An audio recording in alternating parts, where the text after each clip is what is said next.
Глава 116. Мерцание адского пламени. Золотой рев дракона был очень сильной оборонительной техникой.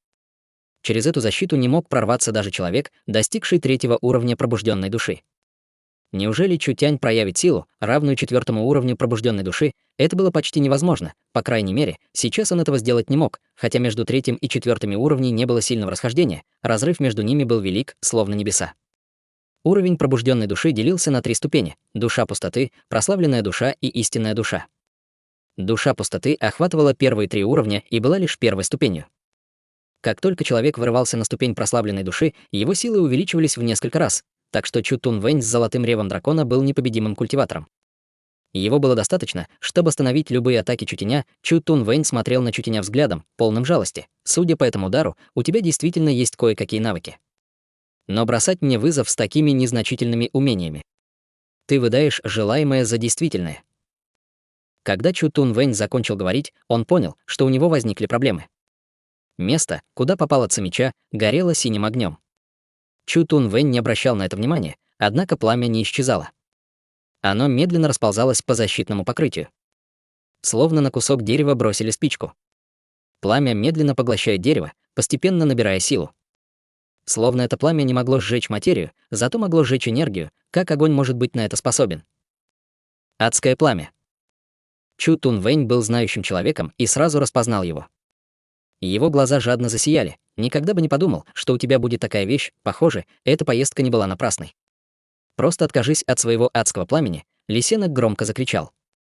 Чу Тун Вэнь не успел договорить, а красная тень, которую нельзя было заметить невооруженным глазом, уже вылетела наружу. Словно лопнул воздушный шар. Крохотная игла пронзила защитный купол и проникла в грудь Чу Тун Вэня, где находилось сердце. Что?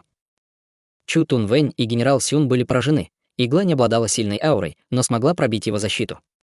Этому было лишь одно объяснение: материал, из которого она была сделана, мог проникать сквозь энергию. Чу Тун Вэнь отступил на 2 шага, его халат был разорван. Под одеждой показалась броня из золотого шелка. Игла застряла в броне, наполовину пробив ее, но она не могла продвинуться дальше. Лисенок топнул лапкой. Небольшая игла вернулась, и он снова проглотил ее. Какая жалость, игла прошла сквозь духовную энергию, но ее сил было недостаточно. Никто бы не подумал, что у Чу Тун Вэня окажутся такие доспехи. Нападение из-под-тишка хорошо срабатывало в первый раз, но напасть на уже готового противника было сложно. Чутянь погладил лисенка по голове. «У тебя это впервые, и неудача, это нормально, это было действительно опасно». Чу Тун Вэня прошиб холодный пот, но уже через миг он разгневался. «Я хочу, чтоб ты сдох». 10 000 божественных линий. Страницы золотой книги перелистнулись, и золотой покров исчез. Тело Чу Тун Вэня окружили энергетические вихри, и он в мгновение эйкэ оказался перед Чутянем. Разрыв 30 000 цзин. Страницы золотой книги перелистнулись, и вихри энергии исчезли. Появилась окруженная энергией черная кисть, которая увеличила силу атаки Чу Тун Вэня в несколько раз. Кисть мгновенно понеслась к Чутяню, тут же активировалось бессмертное звездное тело, страшная сила разорвала звездный хрусталь на куски. Чутянь отлетел на несколько метров и силой врезался в землю, оставив в ней большой отпечаток. Это шокировало Чу Тун Вэня, такая сильная оборонительная техника. Она может блокировать одну из моих атак. Чу Тун Вэнь блокировал атаки Чутяня, и это было нормально. У Чу Тун Вэня был великолепный фундамент, а золотой рев дракона был одним из техник золотой книги. Он достиг в этой области много, и его достижения были великими. Эту защиту не могли прорвать даже культиваторы того же уровня. Но Чутянь, блокировавший одну из атак Чу Тун Вэня, был совершенно другим. Это было почти невозможно. Это противоречило здравому смыслу. Чу Тун Вэнь холодно улыбнулся. Судя по адскому пламени и оборонительной технике высшего уровня, у тебя есть немало интересных вещей. Даже если на этот раз я не найду жетон отряда, я заберу себе много хорошего.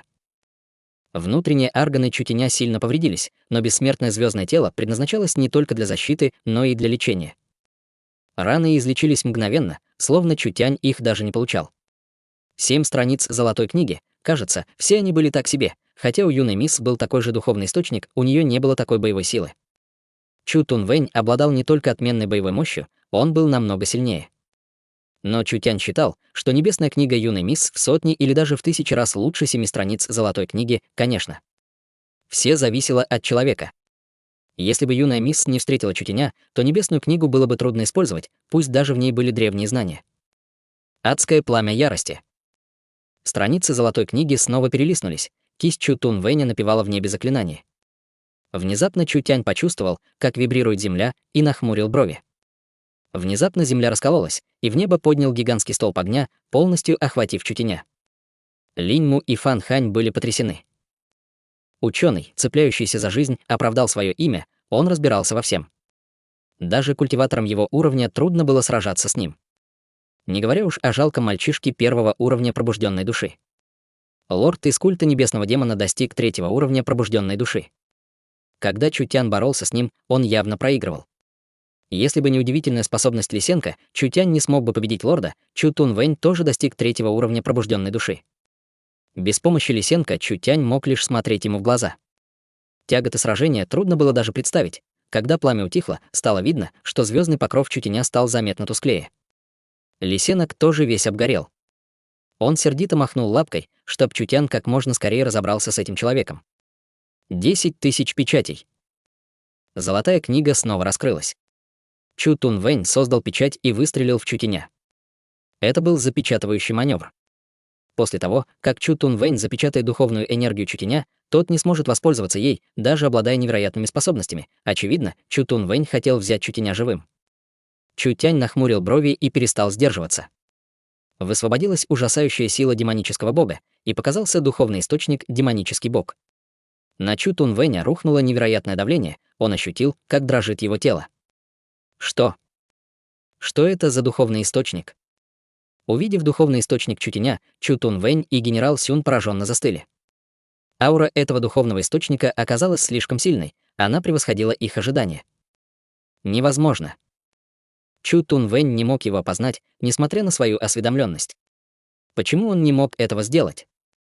Сила этого духовного источника не уступает силе Чу Син Хэ. Это аура древнего демонического бога, но он еще не проснулся до конца. Это духовный источник высшего качества. Пробормотал генерал Сюн. Это лучший духовный источник мечей в центральном государстве, но принадлежит он не Чу Син Хэ. Откуда этот парень? Семья Чу из центрального государства была известна в стране Южного Лета своими духовными источниками мечей. Духовные источники мечей других семей не могли сравниться с духовными источниками семьи Чу, духовные источники мечей семьи Чу были невероятно сильными. Никто никогда и не думал, что их можно превзойти. А теперь появился неизвестный, который, как оказалось, может соревноваться с Чу Син Хэ, а его духовный источник был даже лучше. Как можно было не удивиться, Чу Тун Вэнь был ошеломлен. Вдруг адский меч запылал сине-белым пламенем. Неожиданно вспыхнула синяя полоса Ци. Она выстрелила вперед, словно текущая река. Две ужасающие ауры начали переплетаться. Одна из них была холодной убийственной аурой. Другая была ужасающей древней разрушительной силой. Когда на Чу Тун Вэня набросился жестокий демон, ему показалось, что это галлюцинация. Демон схватил его за ноги и руки, чтобы полностью его обездвижить. Золотой рев дракона. Страницы золотой книги быстро перелистывались. Тут же появился золотой купол. На купол упала синяя Ци, и на свободу вырвалась разрушительная мощь меча демонического бога. На золотом куполе появился гигантский след от удара меча. На этом разрыве плясали языки адского пламени, которое медленно распространялось по куполу. Сила меча Чу Тяня увеличилась в несколько раз, разрушительная мощь меча демонического бога привела к тому, что на золотом куполе появилась трещина. Что за ужасная мощь? Самый обычный культиватор первого уровня пробужденной души одним ударом поставил под угрозу жизнь культиватора третьего уровня пробужденной души. Он даже пробил в защитном золотом куполе трещину. Какой пугающий человек, он идет против здравого смысла, но шокировало Чу Тун Вэня другое — твой меч. Это адский меч. Как это могло случиться? Вань Уи проиграл. Ты говоришь про этого жалкого мечника ветра Инь? Громко рассмеялся Чу Тянь. Недавно в древней гробнице 10 000 трупов он превратился в призрака. Кем был Вань Уи? Он был таким же, как Чу Тун Вэнь. Он тоже был культиватором третьего уровня пробужденной души. Но теперь даже Чу Тун Вэнь не был уверен в своей победе. Этот сильный мечник отправился в древнюю гробницу, чтобы найти там адский меч. Окончилось тем, что он не только не вернулся, но и, возможно, погиб от руки этого человека. Раз ты узнал адский меч, я позволю тебе увидеть его истинную силу. Чу Тянь взмахнул рукой, и адский меч покрыло мощное сияющее пламя. Ужасающее адское пламя вырвалось на свободу. Мерцание адского пламени. Внезапно вспыхнуло зарево огня, Чу Тянь исчез. Тело Чу Тунвэня задрожало. Это боевая техника. Она напоминала меч ветра инь, культивационную технику наемных убийц.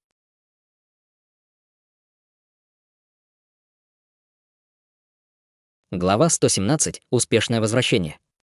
Культивационная техника наемных убийц обладала очень мощной взрывной силой, поэтому часто была угрозой для жизни. Она позволяла, не показывая себя, сделать лишь один ход, который решит исход всего сражения. Чу Тунвэнь был удивлен, но продолжал улыбаться. «Хочешь скрыться от моего взгляда лишь с помощью этой техники?»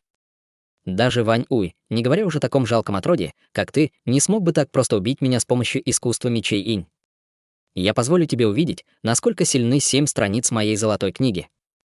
Похоже, Чу Тунвэнь не боялся. Духовная энергия, окружающая его тело свечением, усиливалась. Она начала вливаться в золотую книгу, и из нее хлынуло множество рун. Страницы снова перевернулись, и из книги выплыл круглый глаз. Потрясающее воображение золотой глаз. Сердито взревел Чу Тунвэнь, в его глазах появились руны. Его зрачки стали длинными и тонкими, от них исходило сильное свечение. Наконец оно скрыло его глазные яблоки, и его глаза, испуская сильную ауру, превратились в пылающие лампы.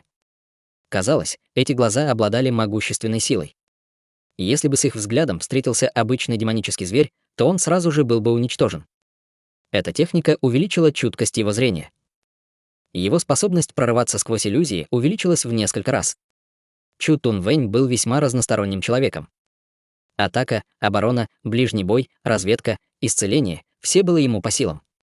Он мог справиться с любой ситуацией и любым противником, но Чу Тунвэнь, применив свои способности, неприятно удивился, вокруг него кружила постоянно меняющаяся серая тень, и ее невозможно было отследить. Не было способа узнать, по какому пути она двигалась. Черт возьми, что происходит? Уровень силы этого мальчишки явно не доходил до мира больших успехов, но он так умело себя скрыл. Даже Чу Тунвэнь не мог точно определить его местоположение. Никогда прежде Чу Тунвэнь не сталкивался с такой ситуацией, мерцание адского пламени действительно было несравненно сильным. Как только оно загоралось, человека трудно было отследить, в этот миг Чутянь был похож на бога смерти, скрывающегося в тени.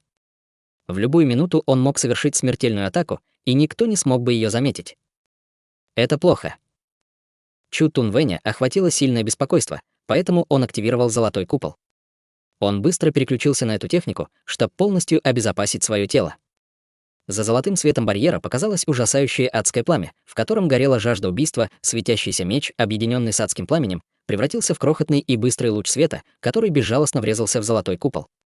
В куполе появилась широкая трещина, когда светящийся меч остановился, осталось лишь адское пламя. Золотой купол заметно потускнел.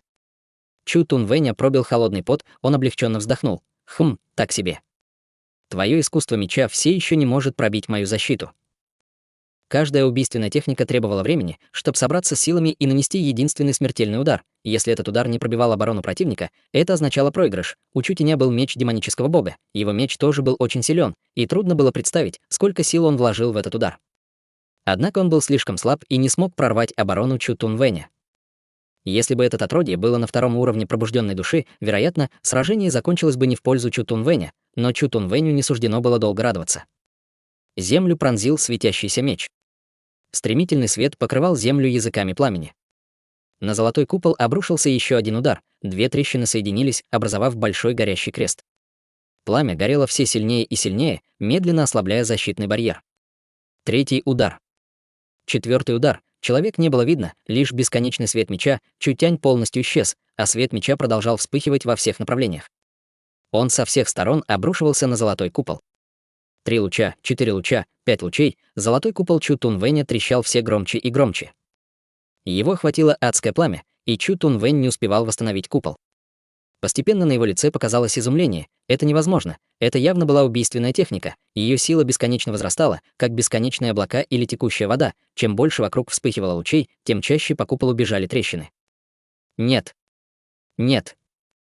Золотой купол разбился вдребезги, Чу Тунвэнь дрожал, сплевывая кровь, смертельный свет меча, покрытого сине-белым пламенем, превратился в один луч света. Этот острый луч света нацелился прямо на лоб Чу Тунвэня. Если ему нанесут этот удар, то у Чу Тунвэня будет дыра в голове. «Опусти свой меч!» — громко закричал генерал Сюн. Воздух наполнила страшная аура, и Чутян вышел из укрытия. Меч, похожий на кусок льда, был покрыт синим и белым пламенем. Точка прицела горела на лбу Чу Тунвэня, а Чутянь был всего в 30 сантиметрах от него. Чу Тунвэнь так испугался, что у него душа ушла в пятки. Подойдя, генерал Сюн сказал: «Раз уж дошло до этого, теперь вы можете остановиться. Чу Тунвэнь, ты, должно быть, понял, насколько силен наш юный друг. Ты хочешь еще что-то сказать?» Лицо Чу Тунвэня перекосилось от гнева. «Хм. Ты еще увидишь». Он был слишком сбит с толку, чтобы оставаться здесь, поэтому развернулся и ушел. Лицо Чутяня тоже было очень бледным. Он пользовался адским мечом, но потребление энергии оказалось слишком высоким. Чутянь почти полностью израсходовал свою духовную энергию, ему было тяжело даже стоять. Сражение с культиватором 3-го уровня пробужденной души оказалось слишком изматывающим. У Чу Тунвэня было намного больше духовной энергии, поэтому если бы сражение продолжилось, было бы трудно сказать, кто победит. Но Чутянь был очень доволен, потому что его достижения в мече адского пламени были довольно скромными. Это древнее искусство меча ничуть не уступало бессмертному звездного тела. Генерал Сюн был непрост, он явно был сильнее Чу Тунвэня, иначе один лишь его крик не заставил бы Чутяня остановиться. Генерал Сюн одобрительно посмотрел на Чутяня: «Не вини меня за то, что я остановил тебя. Если бы ты убил Чу Тунвэня, это закончилось бы плохо. Его поддерживает Чу Синхэ». Чу Синхэ. Он не впервые слышал это имя. «Возможно, ты очень сильный, то тебе слишком рано сражаться с Чу Синхэ», оценил генерал Сюн Чутяня. «Ты близок к пределу своей выносливости, не так ли?» И что же? Раньше Чу Синхэ подавлял свою силу до 1-го уровня, но все равно побеждал Чу Тунвэня одним ударом. Линь Му и Фан Хань были поражены, брат Лу победил Чу Тунвэня, но ему потребовалось 6 ударов. Это уже был невероятный подвиг, превосходящий воображение обычного человека, но никто и подумать не мог, что Чу Синхэ превзойдет его. Конечно, Чу Тунвэнь уже год следует за Чу Синхэ, и его силы немало возросли. Не стоит думать, что он такой, как прежде. Но даже в этом случае между тобой и Чу Синхэ слишком большой разрыв. В конце концов, Чу Синхэ возглавляет 4 молодых мастеров Центрального государства, а древний меч делает его сильнейшим человеком Центрального государства. Какая мощь, он действительно был достоин быть самым ярким талантом Центрального государства. Линь Му и Фан Хань не смогли бы ему сопротивляться. Чу Синхэ очень властолюбив, он еще ни разу не проиграл. Он ни за что не занял бы подчиненную позицию. Чу Тунвэнь проиграл культиватору 1-го уровня пробужденной души и определенно не посмеет сообщить об этом. Продолжал генерал Сюн. Конечно, Чу Тунвэнь тоже очень высокомерный, он определенно не признается, что проиграл тебе. Хорошо, так даже лучше, Чутянь не боялся Чу Синхэ. Он ранил руку Е Тянлана и спровоцировал Еудаа, он не боялся какого-то там Чу Синхэ. Силы Чу Тунвэня были так себе, и Чутянь считал, что мог бы сегодня расправиться с ним. Этот человек ему не угроза, рано или поздно ему придется сразиться с Чу Синхэ, вот только пока он слишком слаб, так что еще не время. Огромное спасибо, генерал Сюн. Не нужно церемоний. Вы достигли больших успехов, помешав возрождению культа небесного демона. Скажи мне, если тебе что-то нужно. Я сделаю все возможное, чтобы наградить тебя. Чутянь ни в чем не нуждался и не желал раскрывать свой истинный статус, поэтому смиренно сказал: «Мы полны почтения к вам, генерал Сюн. Я уже собрал хороший урожай, и мне не нужны другие награды». Лисенок уже съел все культивационные ресурсы. Остальные вещи достались Линь Му и Фан Ханю. Генерал Сюн махнул своей большой рукой: «Тебя все равно нужно наградить, поэтому отправляйся со мной в Центральное государство. Как насчет того, чтобы рекомендовать тебя в авангард генерала Центрального государства? Эта должность дает настоящую власть, ты сможешь командовать огромной армией из 50 тысяч человек». Линь Му и Фан Хань перепугались. Авангард генерал Центрального государства, этот человек по имени Сюн воистину был слишком щедрым. Генерал Сюн разглядел пугающую силу Чутяня, поэтому не предложил ему такую высокую должность. Он хотел, чтобы Чутянь служил в Центральном государстве. Став авангард-генералом, он превратился бы в одну из ключевых фигур Центрального государства. Кто мог подумать, что Чутянь просто пожмет плечами: «Мне очень жаль, но я привык к свободе и не подхожу для жизни офицера. Поэтому я могу лишь отказаться от добрых намерений генерала Сюна». Генерал Сюн разволновался. Как он может это допустить? Если он упустит такой талант, кто знает, какая сила его завербует. Тогда это будет самой настоящей трагедией. Чутянь продолжил: «Генерал Сюн, мы еще встретимся». Более того, это случится очень скоро. Генералу Сюну оставалось лишь сказать: «Я сделаю вас 3 генералами кавалерии». Это очень расслабленная должность, она не будет мешать вашим личным делам, должность генерала кавалерии была военным званием. Но в армии она не имела никакой силы. Так что чаще всего это был просто статус. Имея такой статус, они будут считаться военнослужащими. Чаще всего такой статус лишь упрощает ситуацию. Генерал Сюн приказал своим людям навести порядок. Чутян не планировал оставаться здесь, поэтому приготовился вернуть товары обратно в город Южного неба. Поэтому он решил попрощаться с Линь Му и Фан Ханем. «Брат Лу, у меня есть проблема, и я не знаю, с чего начать. Раз уж ты отказался от военного звания, то я вижу, что ты человек, который очень ценит свою свободу. Наемники всегда свободы. Ты хочешь присоединиться к нашему отряду наемников?» Стать наемником, Чутянь улыбнулся. Линь Му быстро сказал: «Я верю, что ты будешь лучшим командиром отряда наемников, нежели я. Если ты согласишься присоединиться к нам, мы готовы следовать за тобой». В планах Чутяня определенно не было намерения стать наемником. Но Чутянь задумался, что у растущего торгового чуда нет вооруженных сил. Если у крупной компании нет собственных вооруженных сил, то в будущем они окажутся в весьма сложной ситуации. Торговому чуду придется обучать наемников. «Я не заинтересован в должности командира», — сказал Чутянь, «но если тебе так интересно, то в будущем мы можем сотрудничать. Мы можем вместе работать на крупную компанию». Линь Му и Фан Хань были ошеломлены, на их лицах показалась взбудораженность. Если они действительно смогут сотрудничать с таким человеком, это будет для них невероятной удачей. Что нам нужно делать? Сейчас не самое подходящее время, загадочно улыбнулся Чутянь. Сначала вернитесь в центральное государство. Через какое-то время мы снова встретимся. Тогда вы узнаете, кто я на самом деле. Конечно же, вы поймете, о чем я говорю. Они переглянулись. Это было слишком таинственно. Они не могли ничего понять, Чутянь выполнил свою миссию. Мало того, что он вернул товар, который потеряло торговое чудо, он еще и заполучил немного сверх этого. Теперь у него не было причин оставаться здесь. Он помчался обратно. Нужно было как можно скорее вернуться в город Южного неба.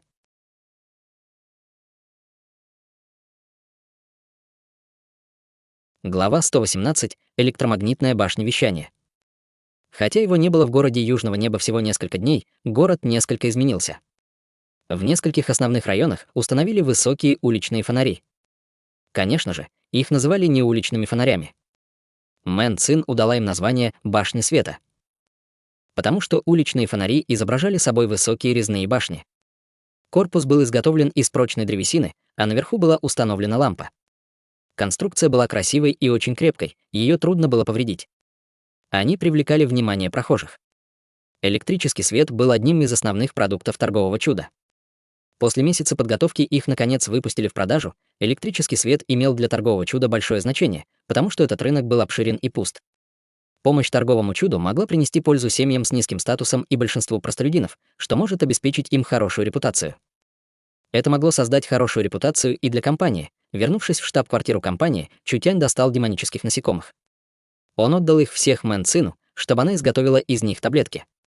После этого Чутянь позвал Циньху. За несколько дней, проведенные в городе Южного неба, Цзиньху полностью выздоровел. Узнав, что Чутянь лично вернул товар, он был сбит с толку. «Раз вы вернули товар, президент Чу, то нужно об этом доложить». «Вот только что». Цзиньху хотел спросить об оплате. Слова вертелись на кончике языка, но он проглотил их. Так повелось, что если во время транспортировки товар терялся, компания получала 50% от пошлины, а другая половина делилась между двумя сторонами. Хозяин, стоящий перед ним, был непростым человеком. В его руках уже были президент и вице-президент. Цзиньху был готов к тому, что не получит ни копейки. Не говоря уж о произошедшем инциденте. Мало того, что товар украли, его удалось вернуть лишь потому, что Чутянь лично отправился за ним. Цзиньху лишь сказал: «Президент Чу, пожалуйста, не могли бы вы дать мне противоядие? Я смогу вернуться и доложить, он не получит денег». Поэтому он пытался хотя бы продлить жизнь президента и вице-президента. Чутянь тут же передал ему фарфоровую бутылку, принимать нужно по одной в неделю. Их хватит на месяц, так что потом вернешься за следующей дозой. Этот парень был действительно беспощадным. Он явно желал долго контролировать Тянь-Чэнь-Камер с помощью этого яда. Цзиньху не мог не рассердиться. Кто сказал, что он слабее этого человека? Если бы он смог избить этого мальчишку, в городе скрытого звука о нем бы позаботились. «Я прощаюсь с вами». «Подожди. Вам нужно что-то еще, президент Чу?» Сердце Цзиньху ушло в пятки. Что еще может попросить это жадное отродье? Тянь-Чэнь Коммерс уже потеряла золотые жилы вокруг города скрытого звука и отдала материалы на 1 000 000 золотых монет. Маловероятно, что это истощит их, но все же это был ощутимый ущерб. Если он продолжит так выжимать их, сможет ли Тянь-Чэнь Коммерс продолжать свою работу? Чутянь не стал ходить вокруг да около и сразу сказал, что ему нужно: ваши товары неплохи. Неважно, как Цзин Сянь это сделает, но он должен достать в 3 раза больше демонических насекомых, травы адского пламени и электромагнитных кристаллов. Лицо Цзинху побелело. Да он же вампир. Тянь-Чэнь Коммерс отдала все, что лежало на складах, однако этого было недостаточно, чтобы удовлетворить Чутяня. Если бы он был готов купить их, это стоило бы дороже. Но даже без этого все это стоило по меньшей мере 5-6 миллионов золотых монет. Дело было не в том, что Тянь-Чэнь Коммерс не могла себе это позволить. Но если они не получат деньги, а такое количество ресурсов исчезнет, как президент и вице-президент смогут это скрыть? Это лишит их жизни. Цзинху горячо произнес: Я. Чутянь нахмурил брови. Что случилось? У тебя другое мнение? Нет, ни капли, ни капли. Цзинху робко сложил ладони перед собой и поклонился. Мы подумаем, как это можно сделать. Но мы не можем назвать точный срок. Поэтому, президент Чу, мы вынуждены попросить вас набраться терпения. Ты уже знаешь, что я нетерпеливый человек, поэтому это нужно сделать быстро. Я даю вам неделю. Я лично отправлюсь в центральное государство, чтобы удостовериться, что груз прибыл. Ясно. Всего неделю лично отправиться в центральное государство. У Цзинху закружилась голова. Этот вампир действительно захотел выпить всю кровь Тянь-Чэнь Коммерс. Да, в любом случае, сначала ему нужно было вернуться. Тогда я вынужден попрощаться. Подожди. Почему с тобой так тяжело? Ах. Президент Чу, у вас есть еще приказы. Ты вообще занимаешься бизнесом. Ты забыл забрать оплату. Чутянь махнул рукой. Отдай им деньги. Оплату Мэн Ин пришла, держа в руках большой поднос. Ее взгляд был свирепым, и она сказала: на этот раз тебе повезло, Чутянь вернул товар. Если ты снова не справишься, в следующий раз мы ничего не заплатим. На подносе лежал ворох золотых карт, каждая из которых стоила 10 000 золотых монет. Рядом с ними было несколько бутылок с таблетками, и каждая была заполнена до краев. Мэн Ин говорила, пытаясь важничать: цена за ваши товары составляет 1 50 000 золотых монет, а торговое чудо платит вам 1 100 000. Дополнительные 50 000 можно считать оплатой вашего труда. Это оплата за доставку и компенсация за погибших бойцов. Бери. Цзинху не верил своим ушам, торговое чудо заплатило им. Они даже добавили 50 000 золотых монет. Цзинху посмотрел на бутылки с таблетками. Это. Что это? Мэн Ин подняла брови. Это таблетки очищения ЦИ. В общей сложности здесь 30 таблеток. Согласно соглашению, подписанному в городе скрытого звука, торговое чудо должно кое-что вам предоставить. Ты должен знать, что на черном рынке одна таблетка продается за 10-20 000 золотых монет. Как вы их продадите, зависит от вас. 30 таблеток, которые стоят как минимум 300 000 золотых монет, важнее было то, что товар был редким. Их можно использовать не только внутри компании, но и в качестве козырей на переговорах с другими семьями. Это принесет компании еще больше преимуществ. Почему Чутянь так щедр? Он уже победил и полностью подчинил себе президента и вице-президента, он мог всего этого не делать. Он мог даже не платить за товар, но Чутянь поступил иначе, он не только заплатил условленную сумму, он даже дал им немного больше. Что? Думал, что я не заплачу? Да. Нет. Так поступили бы только вы. Даже если вы коварны, я все равно должен быть вежливым, укоризненно и спокойно сказал Чутянь. Возвращайся и сообщи Цзин Сяню, чтобы он помнил, что сотрудничество с торговым чудом принесет много преимуществ. Если у торгового чуда будет мясо, то вы можете получить суп. Однако, если вы посмеете проворачивать трюки или решите предать торговое чудо, то я, Чутянь, обещаю, что хорошим это не кончится. Те, кто идут против меня, всегда кончают плохо. Это случилось даже с 3 великими семьями, а вы по сравнению с ними ничто. Цзинху, втайне восхищаясь Чутянем, сложил ладони, поклонился и сказал: «Я запомню это. Когда я вернусь, я обязательно сообщу это вице-президенту». Чутянь махнул рукой. «Хорошо, тебе нужно спешить в центральное государство и выполнять мои приказы». Взбудораженный Цзинху удалился. Мэн Ин похлопала себя по щеке. Когда Цзинху ушел, она повернулась и пожаловалась: «У нас не хватает таблеток, чтобы продавать их в собственных магазинах. Почему мы отдали часть им?» Чутянь улыбнулся и сказал: «Глупышка, почему ты думаешь только о текущих преимуществах? Мы должны смотреть в будущее. Tianquan Commerce — крупнейшая компания центрального государства, производящая материалы. С помощью кнута и пряника мы можем управлять ими. Так мы сможем получать материалы, необходимые торговому чуду. Мэн Ин была очень прямым человеком. После того, как Tianquan Commerce заманила их в ловушку, она не испытывала к людям из этой компании никаких хороших чувств. «Плохие люди заслуживают наказания», Чу Тянь спросил, «Почему я не вижу юную мисс?» Мэн Ин задумчиво наклонила голову и сказала, «Старшая сестра сейчас очень занята. Думаю, она пытается открыть магазин в центре города». Чу Тянь был немного удивлен. «Магазин?» Я тоже не поняла. Сестра сказала, что это будет торговый центр. Цена будет одинаковой, все будет четко распределено, так что покупателям будет лишь удобнее, гордо сказала Мэн Ин. Ты еще не знаешь, но у нас в запасе уже больше 100 тысяч ламп. 100 тысяч? Так много. Верно. Издала смешок Мэн Ин. Уже готовы 200 тысяч великолепных ламп. На этот раз главным продуктом торгового чуда будут электролампы. Мы усовершенствовали таблетки и талисманы, которые будут продаваться в наших магазинах. Сестра связалась с другими компаниями, и все согласились продавать свои товары в наших магазинах. Это была довольно большая платформа для продаж. Концепция этого магазина была очень продвинутой. Если Чудо-молл получится продвинуть, то они создадут уникальный бренд. Он сможет стать незаменимым региональным торговым центром. Более того, мэр уже подписал крупное соглашение и инвестировал больше 3 миллионов золотых монет, чтобы мы смогли установить фонари на всех улицах города Южного Неба, больших и малых. Теперь торговое чудо — самая прибыльная и могущественная компания города Южного Неба. Чу Тянь слабо улыбнулся. «Итак, ты ощущаешь, чего мы достигли?» Мэн Ин энергично кивнула, ее личико переполняли эмоции. Это было действительно нелегко. За эти 2 месяца торговое чудо столкнулось со многими трудностями. Они были ничем, а теперь конкурируют с лидерами. Удивительно стремительное развитие торгового чуда обрадовало Чутеня, а Мэн Ин гордилась. Тот факт, что она была к этому причастна, был самым счастливым событием за всю ее жизнь. Юная мисс так усердно трудится, как мы можем бездельничать? Пойдем, я сделал кое-что новое. Просто иди со мной и увидишь. Мэн Ин мучила любопытство. Что это может быть? Торговое чудо до сих пор не доработало все вещи, что им дал Чутянь. А он готов снова дать им что-то новое. Мэн Ин была очень любопытной, поэтому взволнованно пошла с Чутянем во двор. Как только они дошли, она увидела гигантскую груду камней скрытого звука, плотно сложенных вместе. «Разве ты не применил их, создавая громкоговорители?» — сказала Мэн Ин. «Они очень просты в использовании и непременно будут хорошо продаваться».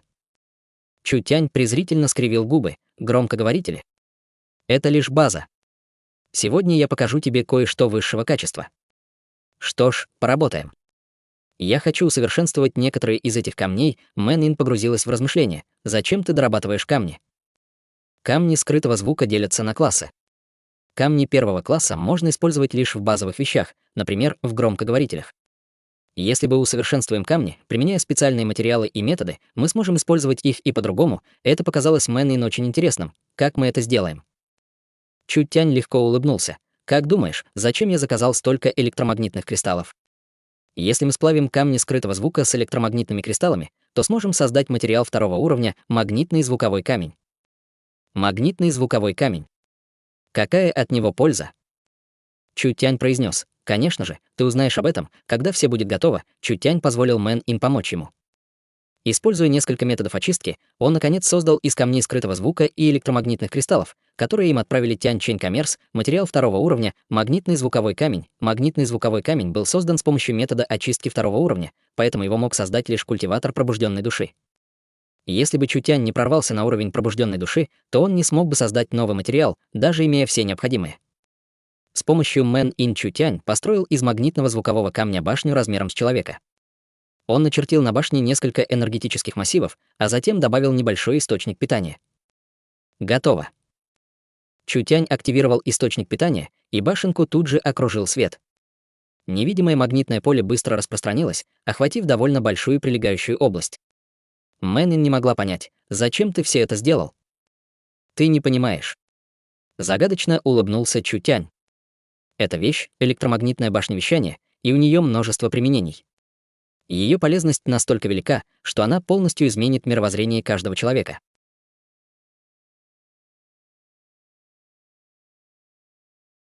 Глава 119. Радио. Когда солнце стало опускаться к горизонту, вернулась Мэн Цин У, и ее лицо было изможденным. Белые, словно снег, одежды, высокий рост и зрелая аура делали ее просто безупречной. У нее на поясе висел древний колокольчик, который звенел при каждом ее шаге. Хотя звук не был громким, он все равно легко закрадывался в сердце людей. Словно верные стражи, ее окружали 18 безмольных людей в черных мантиях. Мэн Цину, как вице-президент торгового чуда, отвечала за менеджмент целой компании. Несмотря на то, что Чутянь был президентом, большую часть времени он развлекался и не помогал управлять компанией. Но Мэн Цин была довольна такой жизнью. Она чувствовала, что за последние 2 месяца сделала гораздо больше, чем за последние 20 лет, когда Мэн Цин зашла к себе в дом, внезапно раздался голос «Привет». Этот голос напугал Мэн Цину, потому что она до сих пор была культиватором пробужденной души. Хотя она не обладала сильным боевым потенциалом, она все равно чувствовала всех, кто приближался к ней. Голос прозвучал без предупреждения. Даже услышав его, Мэн Цину не смогла ощутить ауру живого человека. «Сестра, это я, Ин. Ты вернулась домой». Мэн Цин замерла с растерянным выражением лица. Это была всего лишь ее младшая сестра Мэн Ин. Посмотрев на источник звука, она увидела, что на столе в гостиной стоит кристалл, из которого исходит звук. Что это такое? Этот кристалл был абсолютно черным и походил на нефрит. Никогда прежде она не видела такого материала. Когда любопытная Мэн Цин собралась схватить кристалл, из него донесся панический голос Чутяня: юная мисс, ты наконец-то вернулась. Ты должна спасти нас». Мэн Цин с недоверием посмотрела на кристалл. «Чутянь, как ты тоже попал внутрь?» Из кристалла донесся смиренный голос Чутяня: «Мы с Ин стали жертвой ужасного проклятия, и нас запечатали внутри камня. Помоги нам. Я не хочу всю жизнь быть камнем». «Что?» Мэн Цин была в ужасе, она не могла понять, что происходит. Она быстро спросил: «Ребята, что с вами случилось? Как обычного человека может засосать в камень? Что мне нужно делать?» В камне раздался смех Ин. Она услышала, как Чутянь говорит ей: «Не смейся», Мэн Цин нахмурила брови. Она не была дурочкой. Осмотрев камень, она обнаружила, что на нем вырезана большая руна, а внутри камня находится небольшая батарея с источником энергии. Это была всего лишь шутка. Отлично, этот ублюдок долго не возвращался, а вернувшись, он первым делом смеется надо мной. Он развратил даже такого послушного человека, как Ин. Раньше никогда не хватало смелости шутить над старшей сестрой. Мэн Цину холодно улыбнулась и сказала: «Ладно, скажите мне, что нужно делать, чтобы спасти вас, юная мисс, это древнее проклятие. Когда ты произнесешь заклинание, мы освободимся». Сделав паузу, Чутянь продолжил. Это заклинание, которое нужно громко выкрикнуть, звучит так: «Чутянь, я люблю тебя уже 10 000 лет». Ау.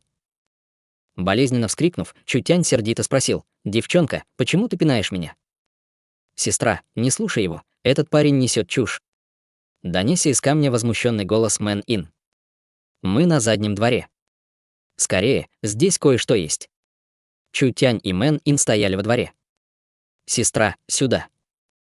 Позвала ее Мэн Ин, ее голос отозвался и в камне. Мэн Цин несколько раз посмотрела на кристалл, который держала в руках. Полное недоверие, она с озадаченным лицом показалась перед ними. Она заметила башню, торчащую из земли. Что это такое? «Не удивляйся, это последний шедевр Чутяня», возбужденно сказала Мэн Ин. «Башенка и камень, который ты держишь, сделаны из магнитного звукового камня. Мы можем использовать магнитный звуковой камень, чтобы сделать радио». Мэн Цин была совершенно сбита с толку. Магнитный звуковой камень. Радио. Чутянь кратко объяснил ей: эта магнитная башня — замечательная вещь. Она преобразовывает звуковые волны в электромагнитные волны, создавая магнитное поле, которое покрывает определенную область. Любой магнитный звуковой камень, на который нанесен специальный массив, может принимать эти волны и преобразовывать их обратно в звуковые волны. Мэн Цин поняла, что ее разум не может это понять. Неужели в этом мире еще остались неразгаданные тайны? Чутянь продолжал удивлять Мэн Цину. Как насчет того, чтобы установить колонки из магнитного звукового камня в каждом уголке города Южного неба? Мы создадим достаточно большую башню, чтобы она охватывала весь город. Как думаешь, каким будет результат? Мэн Цин сразу же поняла: мы сможем вести вещание по всему городу.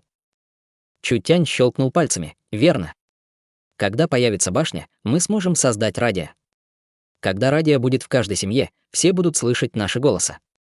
В каждом уголке города и в каждом доме Мэн Цин удрожала. Господи, это было невероятное изобретение, оно намного превосходило электролампы. Мэн Ин задумчиво почесала голову. Но какая от этого польза? Нельзя было винить Мэн Ин, люди этой эпохи были весьма ограничены. Сталкиваясь с чем-то совершенно новым, они не могли сразу же принять это, не могли сразу обнаружить потенциал. Мэн Цин-У была другой. Мэн Цин-У была очень понимающей, поэтому сказала: «Ин, это неправильно. Изобретения радио достаточно, чтобы вызвать революцию. Революцию в медиа. Медиа. Сейчас на континенте есть лишь бумажные средства связи. Неважно, большое королевство или маленькое, люди могут получить информацию, лишь читая документы или газеты. Как только это изобретение выйдет в свет, все изменится», Чутянь кивнул, юная мисс справа. Это изобретение даст торговому чуду новые медиавозможности. Мы сможем создать собственную радиостанцию, большое количество радиостанций, чтобы люди стали нашей аудиторией, представь себе. Как только торговое чудо запустит радиоприемники в продажу, их будут покупать десятки тысяч людей. Чтобы получить информацию, им больше не надо будет выходить на улицу, они смогут узнавать новости через радио. Представь, насколько легче всем будет жить. В будущем мы сможем создать портативное радио, которое люди смогут брать с собой. Независимо от времени и места, даже находясь в пустыне, они смогут включить радио. Пока они не выходят за пределы диапазона сигнала, они будут получать наши сообщения. Подумай, как это может быть удобно. Мэн Ин чувствовала, что недооценивает серьезность этого изобретения. Кажется, это радио действительно было удобным, особенно портативное радио, которое описал Чутянь.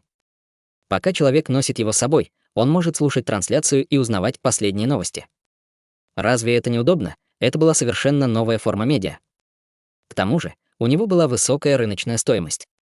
Чутянь продолжил: как только радио будет представлено обществу, оно не только облегчит коммуникацию, но и приведет общество к информационной эре.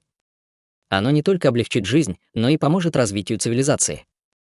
Мэн Цин-У не задумывалась об этом настолько глубоко. Радио можно использовать и для этого.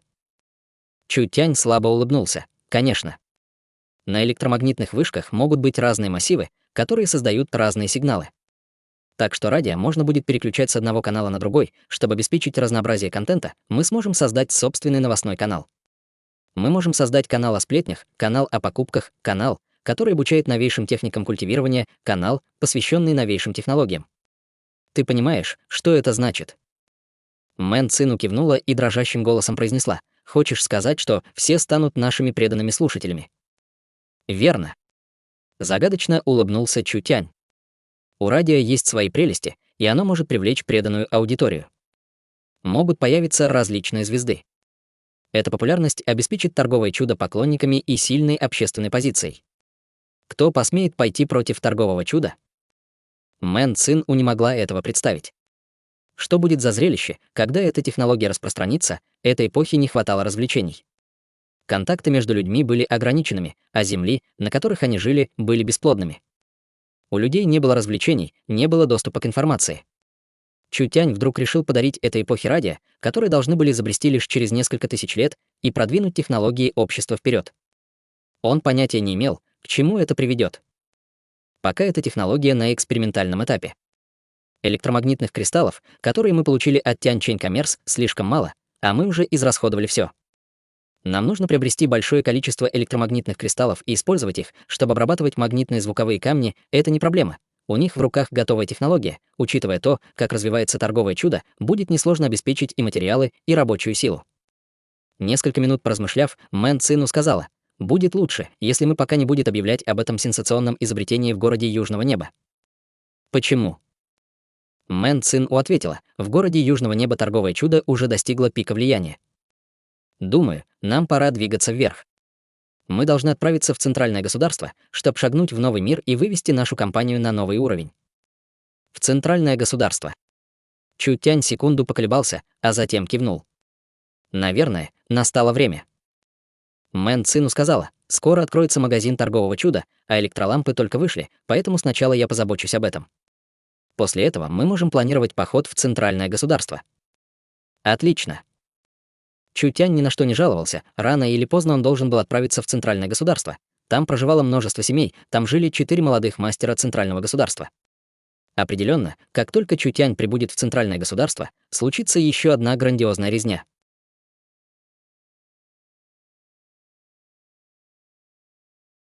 Глава 120. Свет в городе Южного неба. В течение нескольких дней на всех главных улицах, площадях и во всех общественных местах города Южного неба были установлены башни света. Была еще одна интересная новость. Свою работу начинает Чудо-молл, вице-президент торгового чуда Мэн Цину объявила, что в Чудо-молле будут продаваться электролампы. Когда новость распространилась, она не удивила никого. Еще до этого объявления торговое чудо использовало громкоговорители, которые сами и разработали, чтобы засыпать город рекламой. Это знали все, от богатых могущественных дворян до торговцев из простонародья. Одним из них был Линь Фань, ему было 16 лет, и он достиг 5-го уровня совершенного тела. Он родился в простой семье и был одним из тех, на кого не обращают внимания. Самой большой его мечтой было прорваться на 6-й уровень совершенного тела до того, как ему исполнится 20, а затем построить большую семью. Зарабатывать деньги, найти жену и завести детей. Жить нормальной жизнью. Но месяц назад вдруг появился Чу Тянь, Линь Фань стал обращать на него внимание.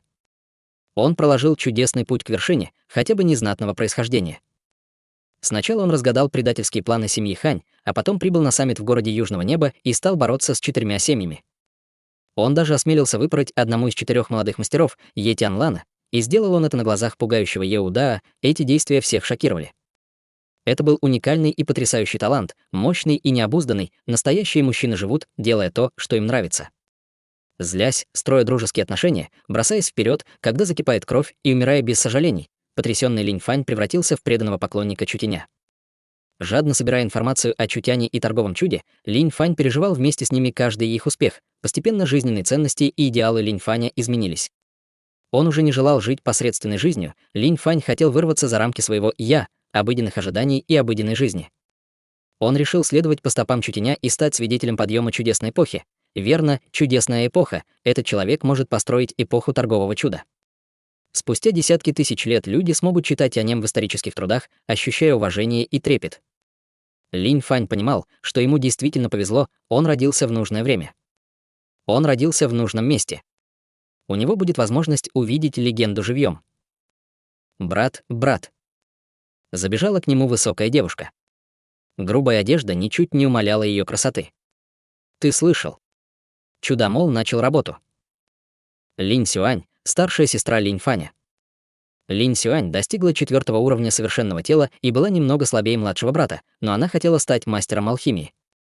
Как и ее брат, она фанатично преклонялась перед Чутянем.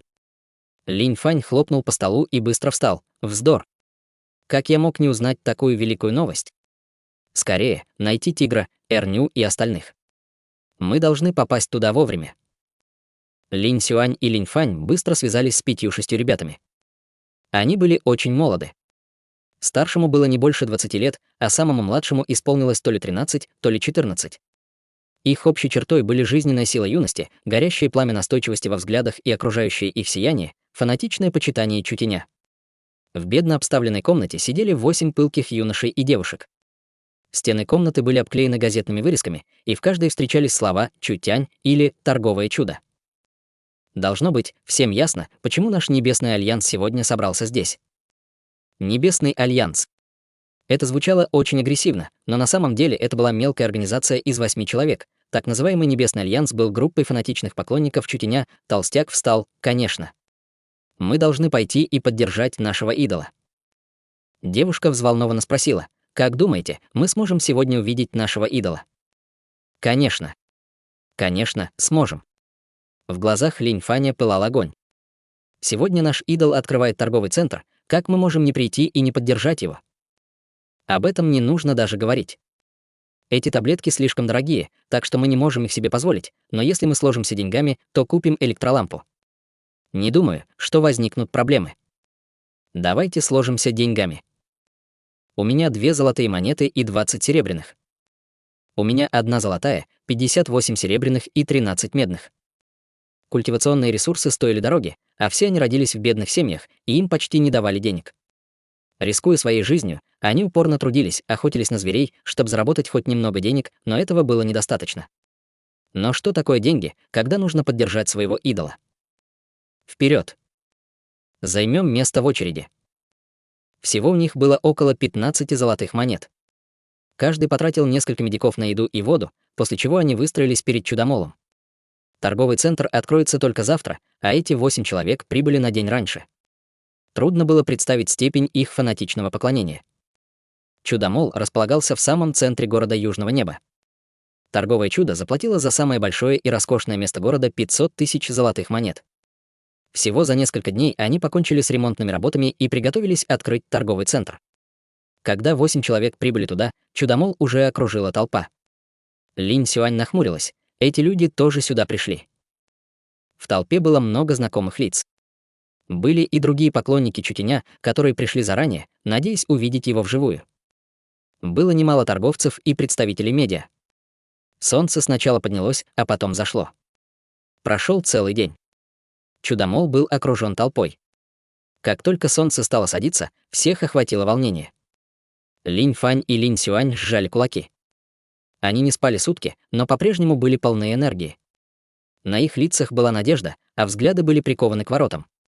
Вдруг фонари, стоявшие на площади, загорелись, а площадь полностью залила светом. На прилегающих улицах тоже загорелись фонари, и город Южного неба оказался освещен полностью. Как эти башни загорелись сами по себе. Это какая-то магия, толпа волновалась, всех переполняло любопытство. Линь Фань и Линь Сюань относились к толпе с презрением. Конечно же, это был их идол. В световые массивы были встроены подавляющие массивы, которые деактивировались, когда естественный свет достиг определенного уровня. Это и зажигало свет. Фонари работали без вмешательства человека, как это было просто. Невероятно просто. В торговом центре раздались мелодичные аккорды, которые поплыли над площадью. Они были легкими и веселыми, поэтому все чувствовали себя спокойно. Это заставило шумную толпу замолчать. Громкоговоритель — это был громкоговоритель. Все увидели, что на крыше торгового центра установлены несколько громкоговорителей, и музыка исходила именно от них. Странно, где же музыканты? Они не в первый раз видели громкоговорители, но обычно рядом с ними кто-то был. Как работали эти устройства? Мы приветствуем всех на торжественном открытии Чудо-молла. А теперь приглашаем президента выступить с речью. Наконец, огромные двери магазина медленно открылись. За ними виднелось золотистое сияние. На красную дорожку вышли мужчина и женщина, одетые в белое. Оба медленно выходили из торгового центра. Женщину высокого роста окружала аура благородства. С подобным очарованием на землю могли бы спускаться феи. Никто не смел оскорбить ее. Юноша был одет в длинную белую мантию, а за спиной у него висел обычный древний меч. Он выглядел смелым, его окружала невероятная аура свободы. Его черные глаза напоминали звезды, сияющие в небе, и все понимали, что он превосходит их. Мэн Цин Уй Чутянь, два президента торгового чуда, культиваторы пробужденной души и легенды города Южного неба. Чутянь. Линь Сюань и Линь Фань, наконец увидевшие своего идола так близко, не могли сдержать громких криков. Это походило на сон, они не верили в реальность происходящего. Чутянь и Мэн Цин У вместе произнесли краткую речь. Они не любили тратить время на пустые слова, так что их речи были короткими и впечатляющими. Когда они закончили выступать, их место заняли мэр города Южного неба Наньгун, председатель гильдии мастеров алхимии Сюн Тянь-Янь, председатель гильдии мастеров символов Джан Ли Цин и руководители нескольких крупных городских компаний. Разве это не великолепный состав? Впервые за всю историю города Южного неба они собрались вместе. Теперь Чудо-молл официально открывается и начинает свою работу. В первый день будет продано 20 тысяч электроламп и 60 тысяч других товаров. Также в течение следующих 7 дней в Чудо-молле ежедневно будет проходить лотерея, а стоимость призов будет составлять больше сотни тысяч золотых монет. Каждый день каждый из вас сможет принять участие в лотерее. Желаем всем вам удачи. Звучало из громкоговорителей. Как только проход освободился, Линь Фань и остальные 8 человек громко закричали и ринулись в магазин. Стоило им войти, и их сразу шокировало увиденное зрелище. Это был самый настоящий лабиринт. Здесь продавались таблетки, талисманы, оружие, материалы, предметы первой необходимости и даже консервы. За стойками стояли несколько сотен консультантов торгового чуда, ожидающие клиентов. В Чудо-молле было светло, словно днем на стенах висели роскошные электролампы. Они были вырезаны из кристаллов, от них исходил очень яркий свет. За одну такую лампу торговое чудо просило до 10 тысяч золотых монет. Создавать роскошные лампы из кристаллов было трудно. Но торговое чудо могло производить и такие светильники. Однако из-за этого стоимость некоторых ламп была слишком высокой, некоторые стоили даже больше 100 тысяч золотых монет. Дворец мэра уже заказал себе такую модель. Обычные лампы были очень дешевыми, они стоили от 23 до 70-80 серебряных монет. Более дорогие лампы стоили не больше золотой монеты. Обычные люди могли потянуть такие цены, потому что лампы из кристаллов стоили в несколько раз дороже электроламп торгового чуда. К тому же, электролампы служили дольше и производили меньше отходов, так что использовать их было даже безопаснее. Спасибо, что посетили Чудо-молл. Спрашивайте, если вам нужен какой-нибудь товар. Мы хотим купить лампы. Линь Фань, Линь Сюань и остальные быстро бросились в центр. Там было представлено множество ламп и фонарей. Линь Фань и Линь Сюань, происходившие из бедной культиваторской семьи, считали кристальные лампы роскошью. Чтобы ночами учиться, им нужно было использовать масляные лампы. Это было гораздо удобнее, покупка хорошей лампы считалась для них очень значимым событием. Каждый из них купил по одной настольной лампе и заплатил всего 40 серебряных монет. Для их эпохи такая цена была невероятным чудом. Они смогли поддержать своего идола. И удовлетворили свои потребности. Одним выстрелом они убили 2 зайцев. Взяв лампы, они направились к прилавку, чтобы платить их. Затем, когда они, удовлетворенные, уже собирались уйти, их вдруг остановил консультант магазина. Он обратился к ним. «Пожалуйста, подождите минуту. Торговое чудо разыгрывает в лотерее призы стоимостью больше 100 тысяч золотых монет, и каждый день у вас есть шанс выиграть. Почему бы им не попробовать?» Первым попытал счастье толстяк. «Извините, но вы не выиграли приз. Но в качестве утешительного приза вы можете взять вот этот кинжал семьи Ду, кинжал, изготовленный семьей Ду. Он стоил больше 10 серебряных монет. Торговое чудо было воистину богатой компанией. Раз утешительный приз оказался таким щедрым, следующей попыталась Линь Сюань. Поздравляем, вы заняли 3-е место. Вы получаете 2 месяца бесплатных уроков в гильдии мастеров алхимии. Да здравствует наш идол. Линь Сюань чуть не сошла с ума от волнения. Эти 2 месяца бесплатных уроков в гильдии мастеров алхимии были для нее дороже всего. Остальные тоже приняли участие в розыгрыше. Поздравляю, вы заняли 4-е место. Вы выиграли талисман окаменелой кожи. Талисман окаменелой кожи был очень популярным талисманом, однако его уже нельзя было купить на рынке. Если бы кто-то решил продать его, то он стоил бы нескольких золотых монет. Это было больше, чем 8 человек отдали торговому чуду. Торговое чудо и правда была щедрой компанией, остальные тоже попытали удачи, но выиграли лишь утешительные призы. И все же эти утешительные призы стоили нескольких золотых монет, что уже было неплохо. Линь Фань был последним. Он был очень взволнован, когда сунул руку в коробку и вытащил небольшой золотой шарик. Мои поздравления. Вы заняли 1-е место. Вы выиграли таблетку очищения ЦИ, изготовленную компанией Южного облака. Все были поражены. Слышался лишь звук сглатываемой слюны.